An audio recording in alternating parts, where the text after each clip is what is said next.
भाषण ऐकलं का? अरे आशिष 2014ला निवडून आला, टाळून ताटं सोडून पळाला.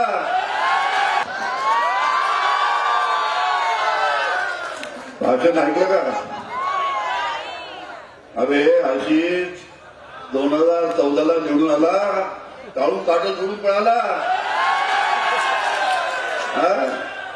नाही देवेंद्रजी, मी एक शब्दही राजकीय बोललो नाही इथे. अशाने कार्यक्रमामध्ये गोंधळ करत असेल तर मला सांगा. आता एक शब्द राजकीय बोललो नाही. तुम्ही इथे राहून बसायचं त्याला सांगितलं. हे राजकीय भाषण असं करणार असेल तर कसं चालणार? मी बोलतो ना. आम्ही ऐकून घ्या. इथे हे अशी देशमुख आता बोलत नाही जास्ती.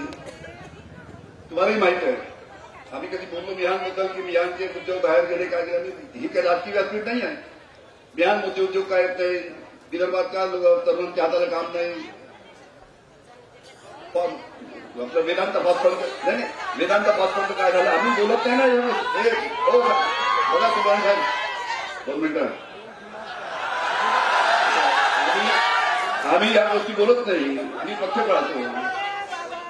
आम्ही बोलू शकलो असतो वेदांत फॉस्फंड का नाही आलं, हे का नाही आलं, ते का नाही आलं. कसं आहे, जेव्हा सर्वपक्षीय मंचावर असतात आपण काहीतरी पक्ष काढले पाहिजे. राजकीय कार्यक्रमामध्ये तुम्ही बोला आणि बोलून आहेत लोक आहेत ऐकायला.